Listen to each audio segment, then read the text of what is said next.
Marker start करना और algebraic में हमने स्टार्ट किया था डायरेक्ट सब्स्टिट्यूशन, ठीक है। सेकंड था by factorisation, third rationalisation, fourth by some identities, है ना, फॉर्मूले यूज करके। फिर फोर्थ था कौन सा था फोर्थ? इंफिनिटी वाले solve, x tends to infinity वाले, करेक्ट। ये पांच। नॉन अलजेब्रिक में हम डिस्कस करेंगे ट्रिग्नोमेट्रिक लिमिट्स, ठीक है। ट्रिग्नोमेट्रिक के बाद लॉगरिथमिक और एक्सपोनेंशियल और फिर 1 टू द पावर इंफिनिटी वाला, ये अपना पूरा लिमिट्स का टॉपिक है। तो उसमें हम लोगों ने लास्ट टाइम फिर कौन सा डिस्कस किया था? डायरेक्ट सब्स्टिट्यूशन, है ना, रैशनलाइजेशन आप प्रयोग करना था। डायरेक्ट सब्स्टिट्यूशन का आपको क्वेश्चन दिए थे, करेक्ट। तो आज हम लोग रैशनलाइजेशन पे जाएंगे, नहीं फैक्टराइजेशन। तो आज लिमिट्स कंप्लीट कर लेना और कमिंग वीक में डेरिवेटिव खत्म हो जाएगा और हम लोग तो लिमिट्स को दोनों पार्ट कवर करेंगे, नॉन अलजेब्रिक लिमिट। हाँ, सब कुछ लिमिट्स अच्छे से पढ़ना, क्योंकि ये सब 12th का जो कंटिन्यूटी और डिफरेंशिएबिलिटी है वो इसी पे बेस्ड है। अगर ये नहीं आएगा अच्छे से तो दोनों भी नहीं आएगा। कोनिक सेक्शन क्या है? इंडिपेंडेंट है, समझिएगा। कोनिक सेक्शन किसी से रिलेटेड नहीं है, ठीक है। तो वो आपको 12th के किसी चैप्टर में बैकअप थोड़ा ही देगा, ज्यादा नहीं देगा। तो वो आप कभी भी जो एक्स्ट्रा पार्ट है कभी भी पढ़ सकते हो। Complex number is also independent है, क्या क्या? हाँ, तो वो तो पढ़ लिया ना, करेक्ट। हाँ, मतलब मैं आगे का टॉपिक की बात कर रहा हूँ।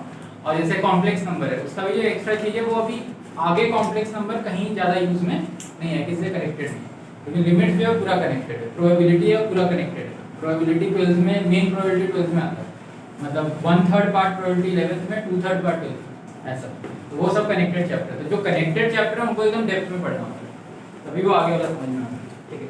चलो तो हम लोग नेक्स्ट देखते हैं।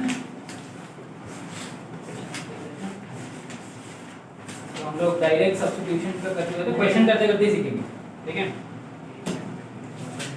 डायरेक्ट सब्स्टिट्यूशन होमवर्क दे दिया था मैंने। नेक्स्ट देखेंगे फैक्टराइजेशन। फैक्टराइजेशन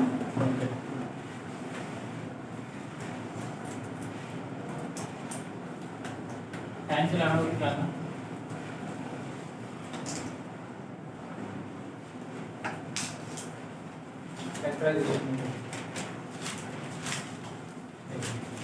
फैक्टराइजेशन मेथड करने से पहले हम क्या करेंगे, कुछ फॉर्मूले याद कर लेंगे, ठीक है, जो आपको लगेंगे।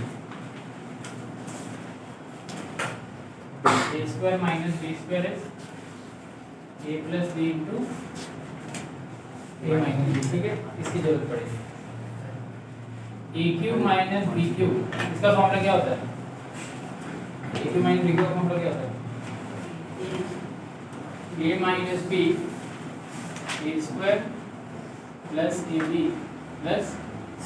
b², ठीक है। एक होता है a³ + b³ a + b a² + b², ठीक है। ये वाला फॉर्मूला हो गया। बाकी अगर इस फॉर्मेट में a⁴ - b⁴ तो इसे सॉल्व करने कैसे होती है? क्या है साइन वैल्यू कैसे होती है? a³ - b³ b और a²। ये प्रूफ किया हुआ है, आप प्रूफ करके वैल्यू चेक कर सकते हैं। तो आप इसको वो आपको a - b का होल क्यूब का फॉर्मूला लगाना पड़ेगा। a³ - b² - 3ab a + b, उससे भी लगा सकते हो। a - b के होल क्यूब का फॉर्मूला क्या होता है? दो फॉर्मूले होते हैं, ठीक है। ये अभी ज्यादा यूज में आएंगे तो मैंने इसको लिखा है। अच्छा, ये बताओ चलो इसको लिख लेते हैं, फिर वो भी लिखा है, ठीक है। a⁴ - b⁴, ठीक है। इसको अगर ऐसा सिचुएशन आ गया तो इसको कैसे चेंज करोगे? हाँ, तो पहले क्या करोगे, इसका स्क्वायर माइनस इसका स्क्वायर, ऐसे चेंज कर दोगे, करेक्ट। हाँ, क्योंकि ये सब फैक्टराइज करने जा रहे हैं तो इन फॉर्मूलों की हमें जरूरत पड़ेगी, समझे। हाँ, तो क्या लिखेंगे? ये a हो गया, ये पूरा a हो गया, राइट, ऐसे हो जाएगा। और फिर ये समझ में आना कैसे होगा? Yes sir. हाँ, तो ये a² - b² क्या हो जाएगा? a + b × a - b, ठीक है, राइट। अच्छा, इन चारों के अलावा हम लोग इसकी जगह दूसरा फॉर्मूला भी यूज कर सकते हैं, कैसे, लेकिन अभी आपको यही वाला यूज में आएगा फैक्टराइजेशन में, ठीक है। a प्लस बी का होल क्यूब, इसका क्या फॉर्मूला होता है? a cube plus b cube plus 3a square b plus a cube plus b cube plus 3ab a plus b, ये फॉर्मूला होता है, ठीक है। तो आप इससे एक और फॉर्मूला निकाल सकते हो, किसका? a cube plus b cube का। This implies a cube plus b cube will be equal to what?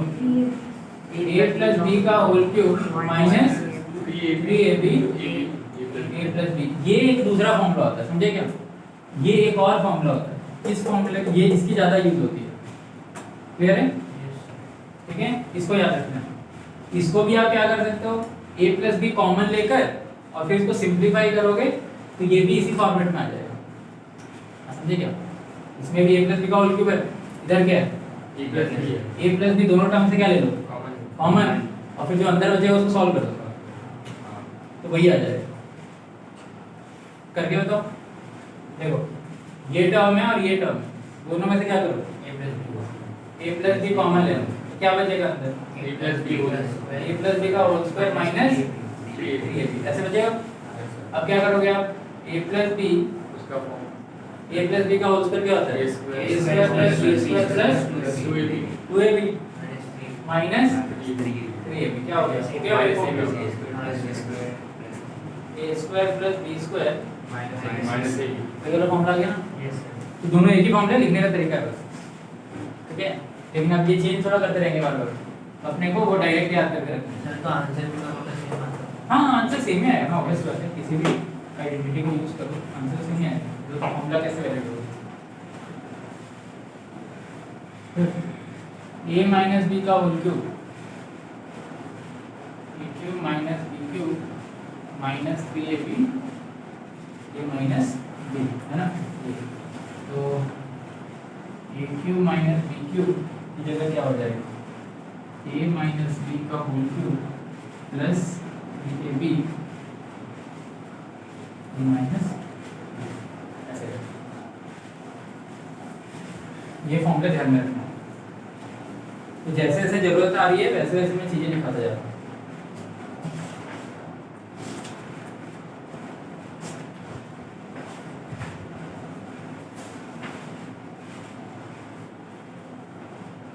अभी बस ये फॉर्मूले लिखो, क्वेश्चन ये बन जाएगा फैक्टराइजेशन, जल्दी करते हैं।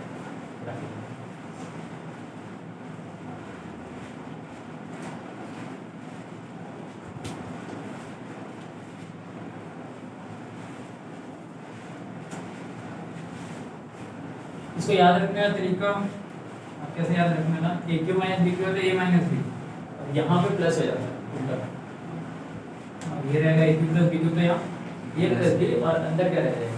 माइनस हो जाएगा, समझा ना? उल्टा हो जाता है, ठीक है। और एकदम याद नहीं आ रहा है, एकदम भूल गए, तब तो फिर ये वाला फॉर्मूला लिख के फाइंड आउट करके देखते हैं, है ना।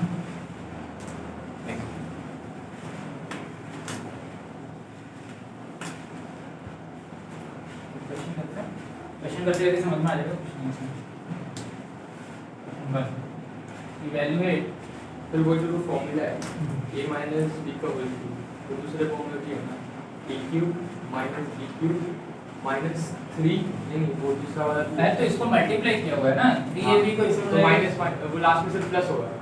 हाँ, तो माइनस 3a स्क्वायर भी हो जाएगा, माइनस माइनस क्या हो जाएगा? प्लस प्लस 3ab स्क्वायर हो जाएगा, वही चीज है, इसी को अलग तरीके से लिखा हुआ है। Evaluate limit x tends to 2 x square minus 5x plus 6 upon x square minus 15, ये निकालना है। अब ध्यान से सुनो, हम लोगों ने लिमिट निकालना, अच्छा पहली चीज तो ये कि जब कोई पूछे कि लिमिट निकालो, ठीक है, तो एक्चुअली एक्चुअल क्वेश्चन होना चाहिए कि क्या निकालो, लेफ्ट हैंड लिमिट या फिर राइट हैंड। जब भी लिमिट पूछे तो आइडियली क्या पूछना चाहिए उसको, लेफ्ट हैंड लिमिट निकालो या फिर राइट हैंड लिमिट निकालो। लेकिन इस क्वेश्चन में उसने क्या किया, दोनों, इसने x टेंड्स टू 2 लिख दिया, ठीक है। तो ये क्वेश्चन सही दिया कि गलत दिया?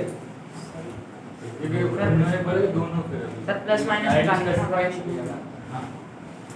हाँ, ये बड़ा बड़ा इंपॉर्टेंट पॉइंट है, जो बुक देता नहीं है वो सॉल्व करता चला जाता है, और हम सॉल्व कर लेते हैं हमको पता ही नहीं होता, और जब एक अच्छा क्वेश्चन आता है तब ये चीज समझ में आती है, अगर उसको डीप में सोचोगे तो। समझे क्या? जैसे इसने अभी लिख दिया कि x टेंड्स टू 2, तो अभी अगर ये 2 प्लस लिखता तो इसका मतलब क्या होता? राइट हैंड, 2 माइनस लिखता तो Left लेफ्ट hand। हैंड। ठीक है, लेकिन इसने ये तो नहीं लिखा, इसने क्या लिख दिया? x tends to 2। तो ये क्वेश्चन सही है कि गलत है? सही है सर, प्लस माइनस दोनों निकालो। ये क्वेश्चन गलत भी हो सकता है। कब गलत हो सकता है? अगर लेफ्ट हैंड लिमिट और राइट हैंड लिमिट इक्वल ना हो। समझ में आ गया? अगर लेफ्ट हैंड लिमिट और राइट हैंड लिमिट इक्वल ना हो।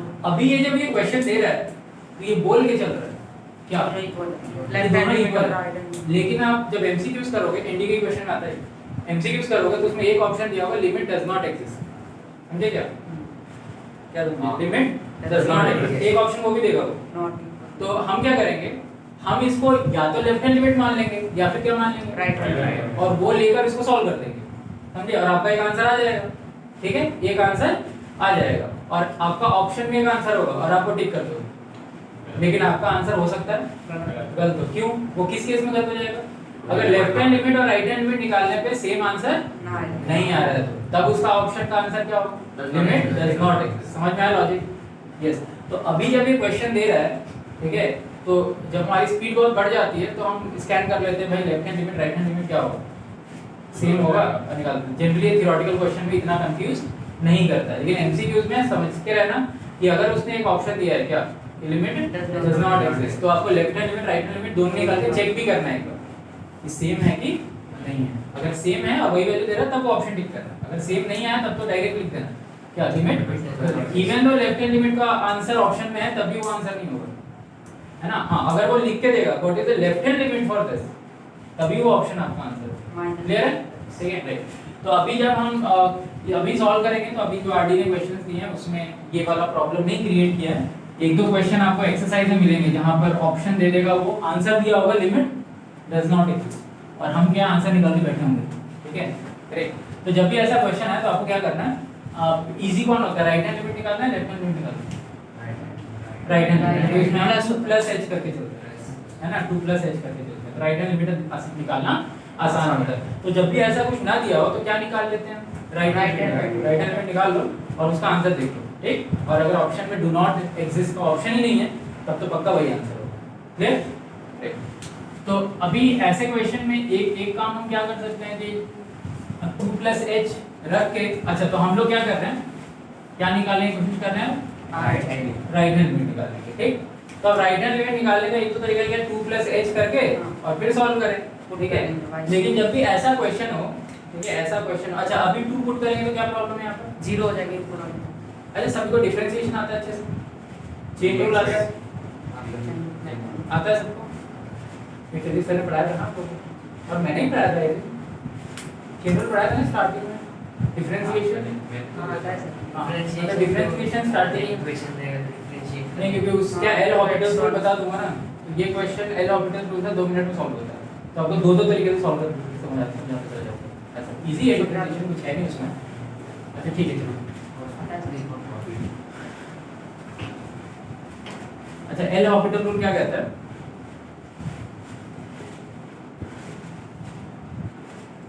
डिफरेंशिएशन अच्छे लेवल पे पढ़ लेंगे अभी, अच्छा 12th में आता है डिफरेंशिएशन अच्छे से। एल ऑर्बिटल रूल क्या कहता है कि अगर हमारे पास ऐसा फंक्शन है fx by gx और limit x tends to a, ध्यान से समझना क्या बोलता है, अगर ऐसा सिचुएशन है limit x tends to a और and limit x tends to a fx की वैल्यू हो जाती है 0 and limit x tends to a gx की वैल्यू हो जाती है क्या, क्या समझे? तो अगर ऐसे फॉर्मूले में है अपना फंक्शन fx by gx के फॉर्म में और a की वैल्यू पुट करते हैं तो ये भी 0 हो जाता है, ये भी 0 हो जाता है, तो किस फॉर्म में हो गया, 0 by 0। तो अगर ये 0 by 0 हो गया then this implies limit x tends to a fx by gx will be equal to limit x tends to a fx को भी डिफरेंशिएट कर दो gx को।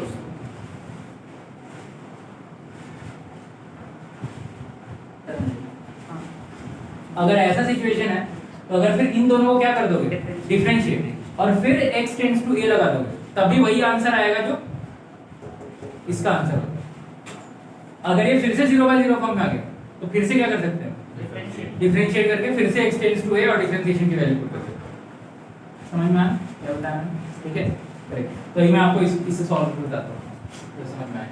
2x तो पहले फैक्टराइजेशन से करते हैं, जो मेथड सीखते हैं। ठीक, फैक्टराइजेशन का मतलब क्या है?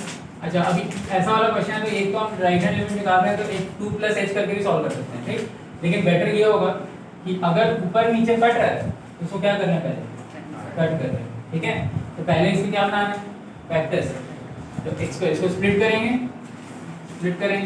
तो स्प्लिट कैसे होगा, तो पहले इसको क्या करते हैं, थोड़ा सिंपलीफाई कर देते हैं। x टेंड्स टू 2, इसको स्प्लिटिंग करेंगे तो क्या होगा, हाँ लिखते रहना, समझते रहना। x² माइनस क्या होगा, 3x minus 2x + 6 upon x² minus 4 limit x tends to 2 x minus 3 minus 2 upon a² minus b² हो जाएगा। तो a + b into ऐसे ये कट जाएगा, limit x tends to 2 x minus 3 upon x + 2। ठीक है, तो आपको दिख रहा है left hand limit right hand limit दोनों सेम ही आएंगे क्योंकि डायरेक्ट 2 पुट कर देते हैं। 2 + h करने का जरूरत नहीं है, डायरेक्ट क्या पुट कर सकते हैं, 2 भी पुट कर सकते हैं, बात वही रहेगी। वो 2 + h करके भी करोगे तब भी वही आंसर आएगा, है ना? आपको एक्सपीरियंस हो चुका है जैसे। तो क्या करते हैं, डायरेक्ट पुट कर देते हैं। तो क्या आ जाएगा, 2 - 3 अपॉन 2 + 2 तो माइनस 1 अपॉन ये हमारा क्या हो जाएगा, आंसर आ जाएगा। राइट, अच्छा अब देखो एल ऑर्बिटल रूल से कैसे होता है, बाय एल ऑर्बिटल रूल।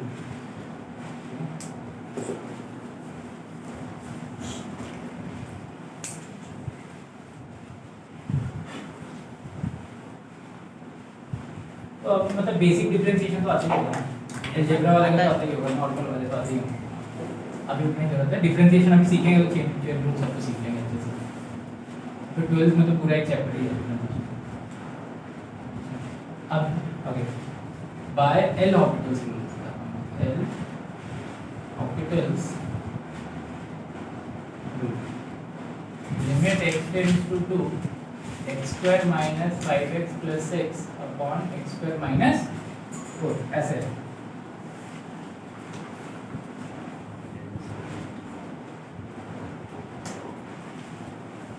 यही के आधे क्वेश्चन एल ऑर्बिटल रूल से सॉल्व करते हैं,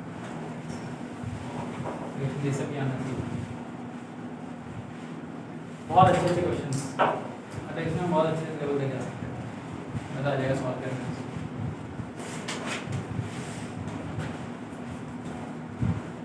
अच्छी स्पीड में चलेंगे, आरटीआर कंप्लीट कर लेंगे।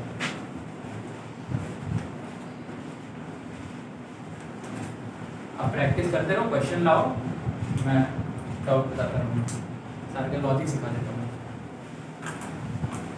एल ऑर्बिटल रूल सीखा था बिना, एल ऑर्बिटल रूल आपने जो लिमिट्स पढ़ा, एल ऑर्बिटल रूल सीखा था, तो उससे कैसे होगा अभी यहाँ पे, तो ना fx का डिफरेंशिएशन -j फिर j's का differentiation -fx minus sorry into है।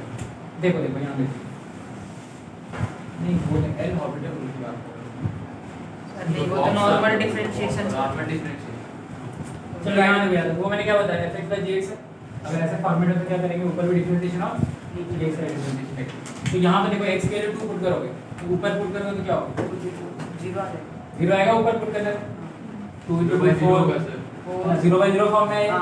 तो क्या कहता है orbital rule, differentiate that will be equal to, इसी का आंसर मिलेगा अगर हम ऐसे सॉल्व करते हैं। x टेंड्स टू 2 इसको डिफरेंशिएट करते हैं, 2x x² का डिफरेंशिएशन क्या है, -5 2x - 5 हो जाएगा, -5 हो जाएगा 2, ठीक है, इसका तो 0 हो जाएगा, 2x हो जाएगा 2x, तो x² का डिफरेंशिएशन 2x हो जाएगा, -4 का 0 हो जाएगा, करेक्ट। तो अब पुट करके देखते हैं, अभी 0/0 नहीं आएगा ना, -1 आंसर आ जाएगा। देखो 2 पुट करेंगे तो क्या होगा, 2 × 2 4 -5 अपॉन 2 -1 अरे वो आंसर एल ऑर्बिटल रूल से भी इसको ओके। लेकिन एल ऑर्बिटल रूल ऐसा नहीं कि हर जगह एकदम अच्छा ऐसे चल जाएगा, चलता काम करता है लेकिन कभी लंबा हो जाता है, तो अपने को ये आना चाहिए। फैक्टराइजेशन वाला एकदम सिंपल है, तो जब क्वेश्चन ऑफ करते हैं ठीक है, एनसीईआरटी का क्वेश्चन देता हूँ, बहुत अच्छा question.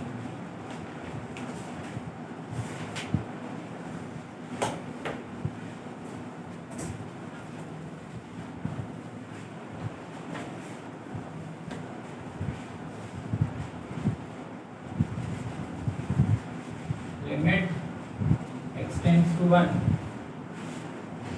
x minus 2 upon square minus x।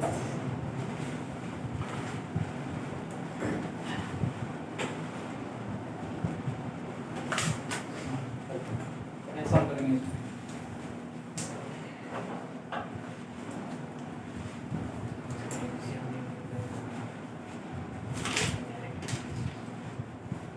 पहले ऑर्बिटल में लगाना है, ठीक है?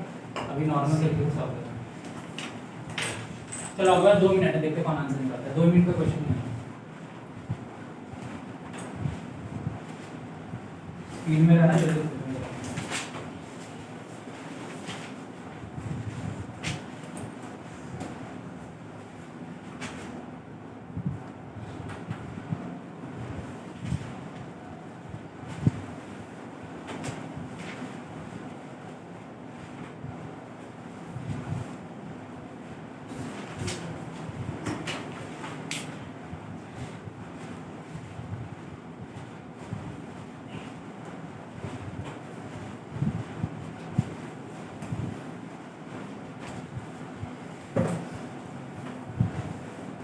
एक एकदम इजी क्वेश्चन दिया है, थोड़ा सा बढ़ाया तो ये और अच्छा क्वेश्चन है।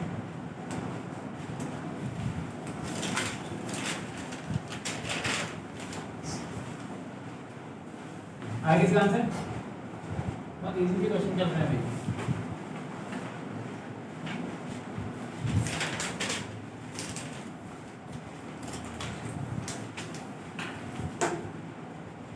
और फ्रेम ऑफ अपने माइंड में ये रखना है कि लिमिट्स कहाँ शुरू हुआ है कहाँ खत्म होगा, है ना?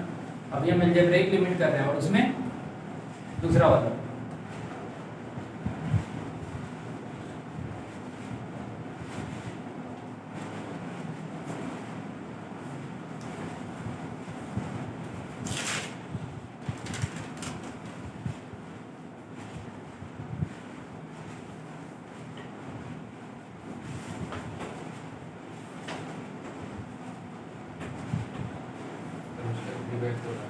रिवर्स हो रहा है पहले वाले का दूसरे गुड थर्ड वाला तो उसका ही रिवर्स इसका हाँ अब इसका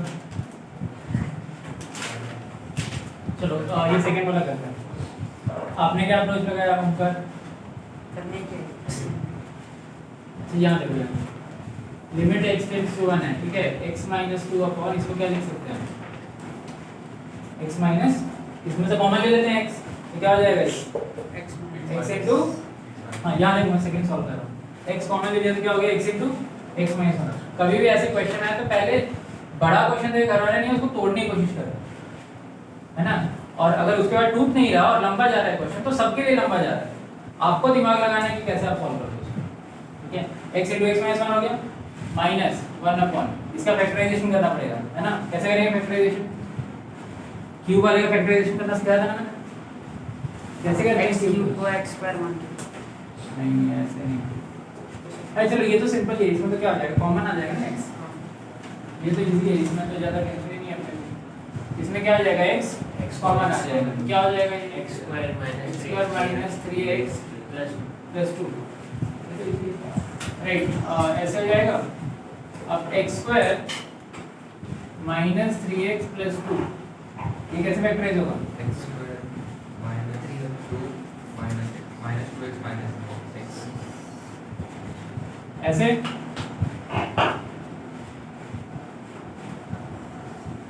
x minus 1 into x minus 2 ऐसे आएगा।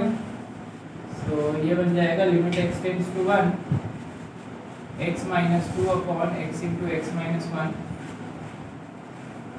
x into x minus 1 into ऐसा हो जाएगा राइट। फिर क्या ले लेंगे? एलसीएम ले लेते हैं। एलसीएम लेंगे तो क्या आएगा? LCM x into x minus 1 into x minus 2 LCM आएगा। x इंटू एक्स माइनस 1 से डिवाइड होगा तो इससे क्या बचेगा? x minus 2। तो ये क्या आ जाएगा? x माइनस 2 का होल स्क्वायर हो जाएगा, है ना? माइनस 1 आ जाएगा करेक्ट। अब इसको सॉल्व कर देंगे। लिमिट x टेंड्स टू 1 इसको स्क्वायरिंग करेंगे a square plus b square minus 2ab minus 1 ऐसे आएगा अपॉन राइट। ओके, ये सॉल्व होकर क्या बनेगा? x square minus 4x minus x square minus 4x plus 3 upon x into x minus 1 into limit x tends to 1, correct.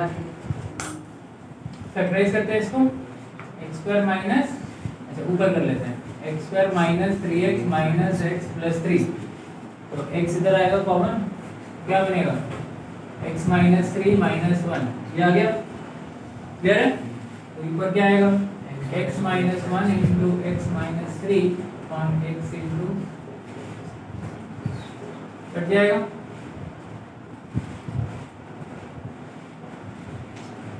x minus 3 upon x into 1 put कर देते हैं,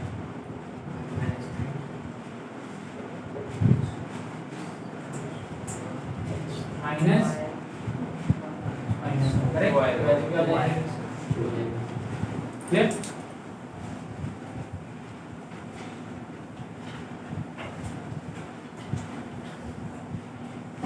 एक factorisation का अच्छा क्वेश्चन था।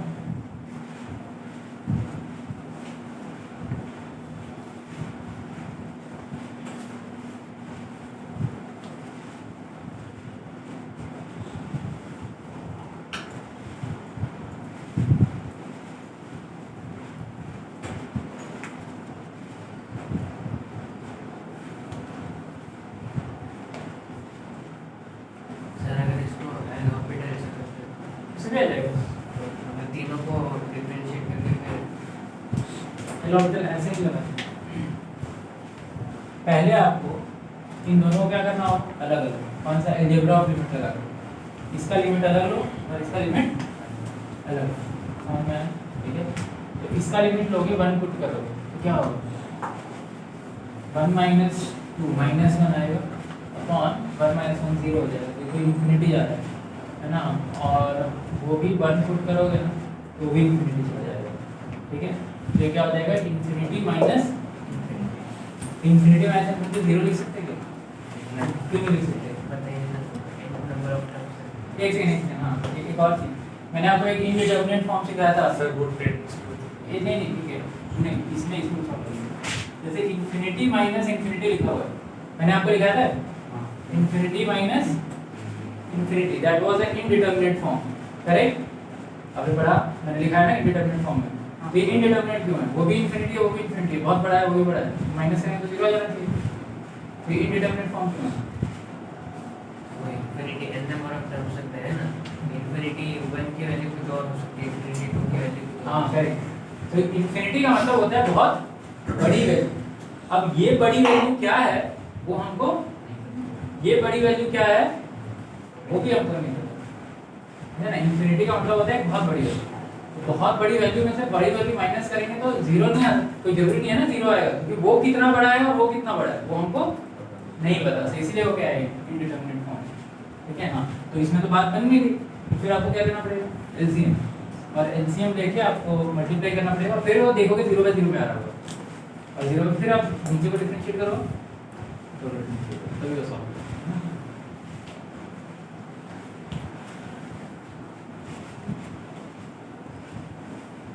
Right. 8x cube minus 1 upon 16x to the power 4 minus 1, ये तो easy question है ना। संस्कृति कैसे करेंगे इसको? ऐसे करेंगे, कैसे जरा बताओ, इतना बड़ा थोड़ा सा जस्ट पहले क्वेश्चन क्या था ना? वैसे हाँ सूरज कैसे करेंगे? आपका आंसर आया ना? एल ऑर्बिटल से किया मैंने, नहीं एल ऑर्बिटल से नहीं करना है अभी, वो एल ऑर्बिटल अभी छोटे छोटे वाले में काम कर रहा है। हाँ कैसे करेंगे? हाँ भी ना, कैसे सॉल्व करेंगे इसको? सर वो आपने फॉर्मूला एल ऑर्बिटल नहीं एल ऑर्बिटल नहीं लगाना, ओ एल ऑर्बिटल अभी नहीं लगाना। अरे क्वेश्चन वैसे नहीं आएगा, आपको जब एमसीक्यू आएगा ना तो वो एल ऑर्बिटल का अगर क्वेश्चन होगा तो एल ऑर्बिटल में भी दिमाग लगाते हुए चलना पड़ेगा, उसमें एल ऑर्बिटल में बड़े कॉम्प्लिकेटेड क्वेश्चन आते हैं, और जब ऐसे वाला क्वेश्चन देगा ना आपको तो इतना इजी नहीं देगा, क्योंकि उसको ही पता है कि अगर बच्चा एल ऑर्बिटल पढ़ के आया तो डिवाइड करके निकाल लेगा, तब आपको इतना आसान देगा ही नहीं वो कभी क्वेश्चन। इवन एनडीए का क्वेश्चन देखोगे ना तो आपको एल ऑर्बिटल पे इतना इजी क्वेश्चन नहीं देगा आपको। एल ऑर्बिटल का अगर क्वेश्चन होगा तो वो एल ऑर्बिटल में भी एक कॉम्प्लिकेटेड क्वेश्चन होगा, समझे ऐसा। तो अभी हम टेक्निक देखते हैं फैक्टराइजेशन। सर उसमें a क्यूब माइनस हाँ, b क्यूब तो इसको क्या करेंगे हम, 8x को क्या लिख सकते हैं, 2x का क्यूब अपॉन -1, और इसको क्या लिख सकते हैं, 4 का स्क्वायर 2x पर 4 -1 ऐसे लिख सकते हैं।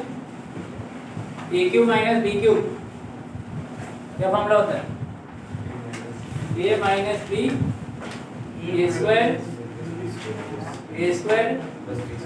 Plus ab plus b square, ऐसे हो जाएगा।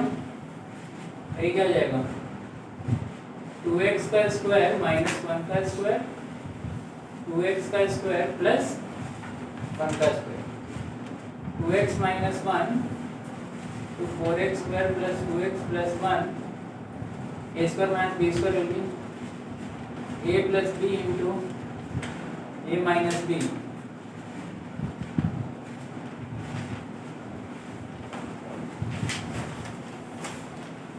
Limit x tends to 1/2। अब पुट करो, फिर वो जीरो फॉर्म में नहीं है, आंसर आ जाएगा।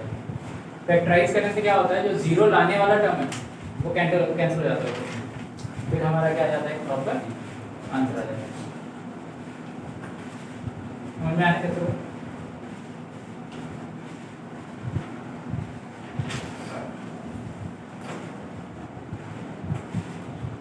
x स्क्वायर विल बी 3/4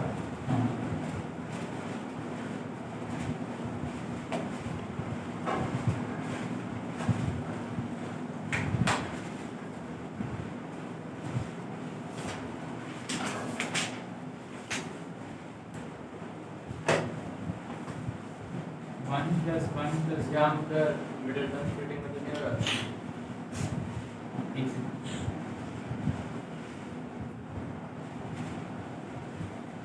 कौन से middle term splitting, middle term उसमें 4x स्क्वायर वाले में, लेकिन क्यों करेंगे, स्प्लिट करने की जरूरत कब पड़ती है, जब वो टर्म क्या दे रहा हो, 0 दे रहा हो, वो टर्म 0 दे रहा है,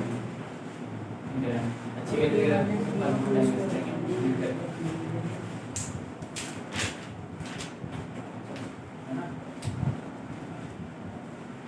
ये आपको फैक्टराइजेशन समझ में आ गया। क्वेश्चन सॉल्व नहीं है, पहले सारे मेथड्स कवर कर लेते हैं। अब प्रैक्टिस करो, जो नहीं बन रहे लेके आओ, डिस्कस करेंगे।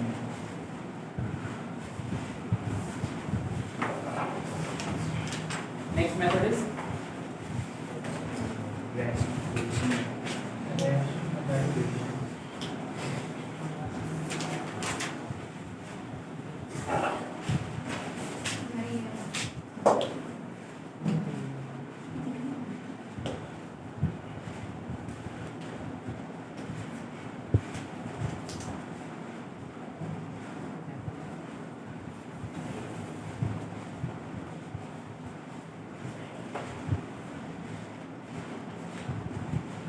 नहीं, अभी ठीक हो गई सेल लेके आया था।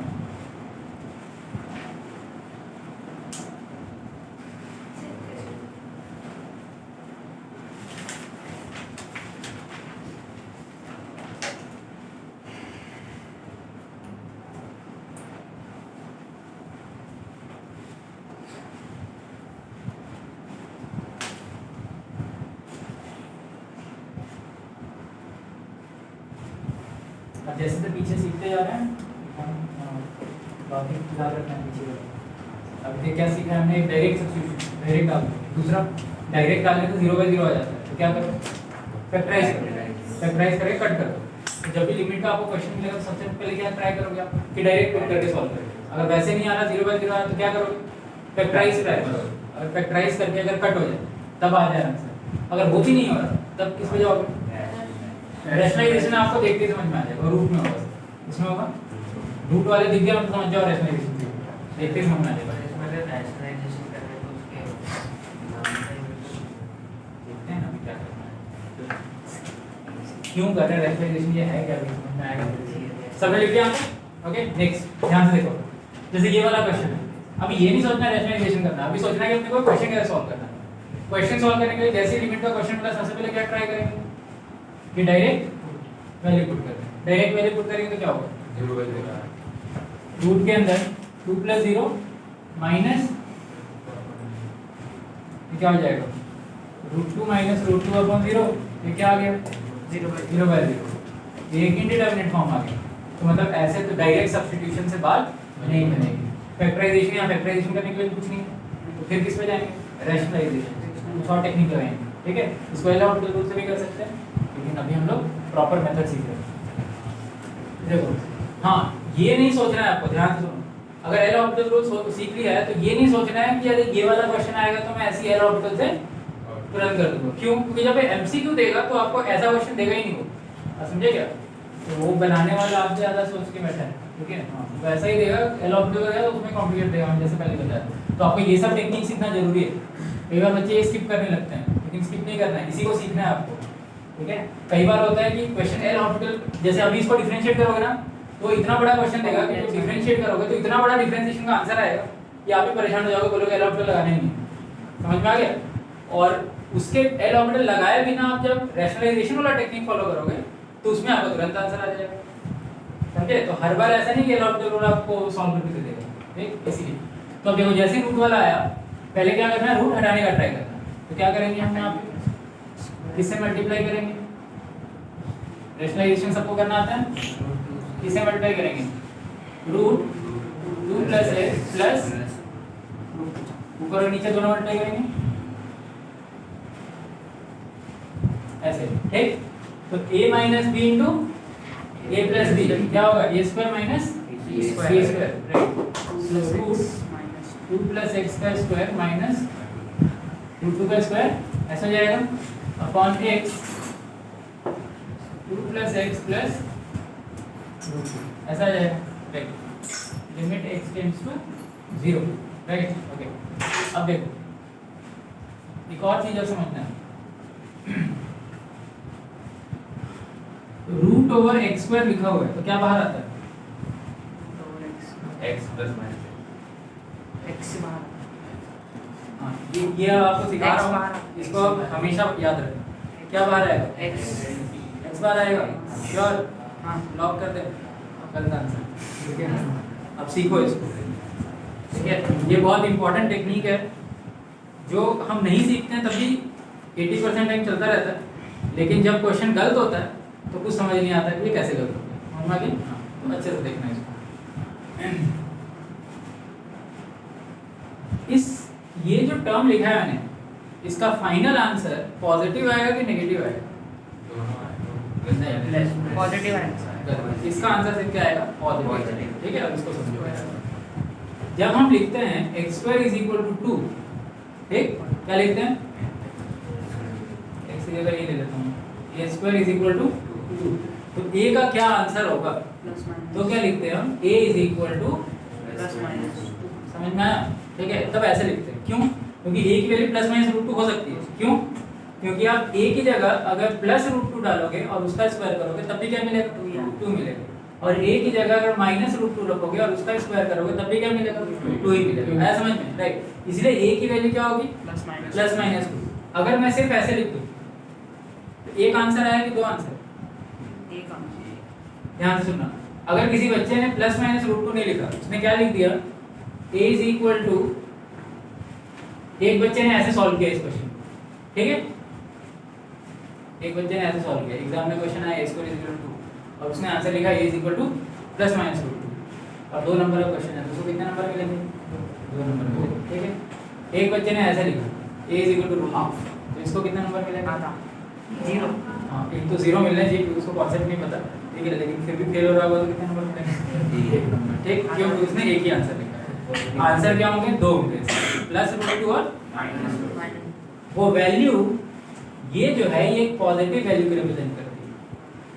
रूट के आगे ऑटोमेटिकली +- नहीं लगा रहता, समझे क्या? कुछ नहीं लिखा है तो ऑटोमेटिकली क्या लगा है, प्लस लगा है। माइनस अपने आप नहीं आता, समझ में आया?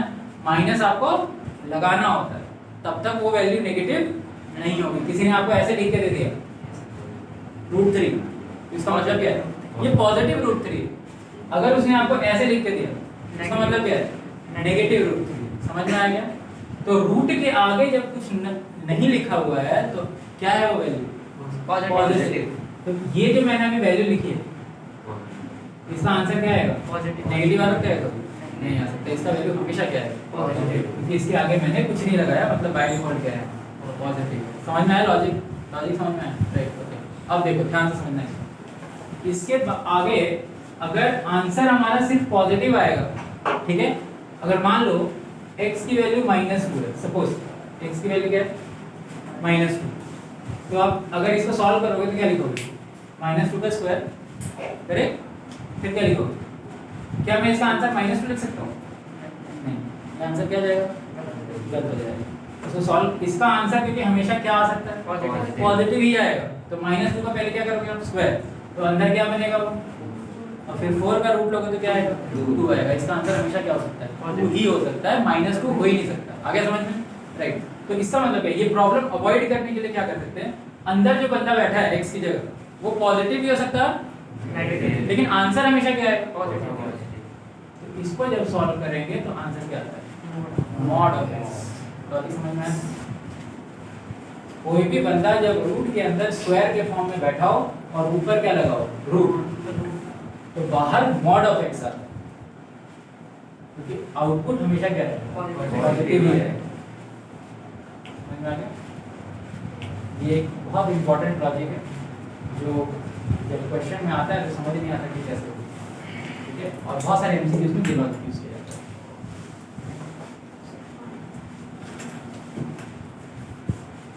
तो कई बुक्स सॉल्व करते वक्त इसको ध्यान में नहीं देती जब इसकी जरूरत नहीं पड़ती, लेकिन जब जरूरत पड़ती है तब उसको दिखाते हैं, समझे? लेकिन मैं आपको दोनों करके दिखाता हूँ। a square minus b square. अब जरा मेरे को बताओ अच्छा इसका तो क्या प्रॉब्लम ही नहीं है, यहाँ पे तो कोई प्रॉब्लम नहीं है। रूट लेने के बाद पॉजिटिव वैल्यू आएगी और उसका भी क्या हो रहा है? स्क्वायर। तो आंसर तो क्या आने वाला है? पॉजिटिव। आंसर पॉजिटिव आने वाला है, हाँ। लेकिन यहाँ पे पॉजिटिव आने वाला है, ध्यान से देखो। अब आंसर बाहर क्या लिखोगे? मॉड ऑफ 2 + x लिखोगे या सिर्फ 2 + x लिखोगे? Sir 2 + x। यहाँ पर ये उल्टा हो रहा है ना, मैंने अंदर स्क्वायर लिया, बाहर क्या लिया? रूट लिया। यहाँ पर क्या हुआ? पहले रूट लिया फिर स्क्वायर लिया, ठीक है? तो यहाँ पर ये प्रॉब्लम इसलिए नहीं आएगी क्योंकि नेगेटिव। अगर अंदर टर्म नेगेटिव हुआ तब तो ये डिफाइंड ही नहीं होगा, क्योंकि रूट के अंदर क्या होगा? नेगेटिव। नेगेटिव, तब तो डिफाइंड ही नहीं होगा। इसने जब लिखा है ये चीज तो 100% रूट के अंदर इसका क्या होगा? पॉजिटिव होगा। तो अपने को टेंशन लेने का जरूरत नहीं है, हम डायरेक्टली लिख सकते हैं क्या? क्योंकि बाहर तो पॉजिटिव ही आएगा, लेकिन इसमें टेंशन नहीं, क्योंकि रूट के अंदर नेगेटिव हो ही नहीं सकता, वहाँ हो सकता है नेगेटिव x की जगह, क्योंकि उसका स्क्वायर करके रूट लेगा। समझ में आया लॉजिक? राइट? हाँ। तो यहाँ पर क्या हो जाएगा? बाहर क्या आएगा? 2 + x -2 अपॉन x इंटू, तो ये सब क्वेश्चन में ज़्यादा दिक्कत नहीं आएगी, तो टेक्निक याद रखना है, ठीक है? वो कहीं कहीं क्वेश्चन में यूज होगा। 2 + x + v2 limit x tends to 0, ये 2 कट जाएगा, 2 - 2 ऊपर क्या बचेगा? x upon x into √2 + x, x cut गया, limit x tends to 0, right? क्या आ जाएगा? 0 पुट कर सकते हैं हम, 0 पुट कर देते हैं, क्या आ जाएगा? 1/√2 + √2 and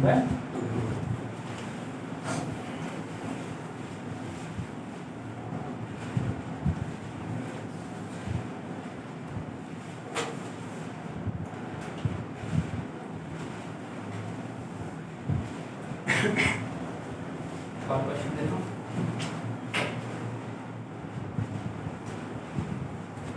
ये मॉडुलस वाली चीज आप इसको शॉर्ट में लिख के रख सकते हो, वैसे जब जरूरत पड़ेगी तो इसको यूज करेंगे।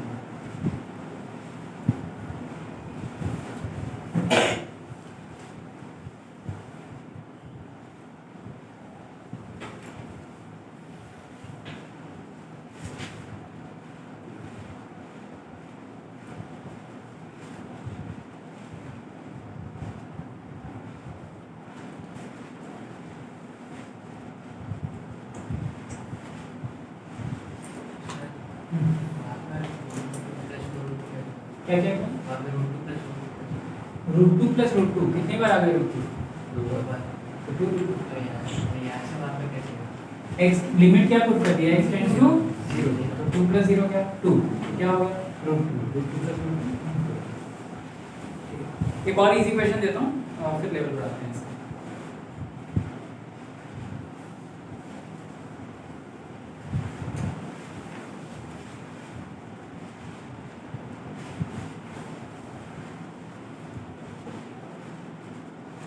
ये तो आप 2 मिनट में बना दोगे, इसको जरा बना दो और फिर मैं दो और अच्छे क्वेश्चन बना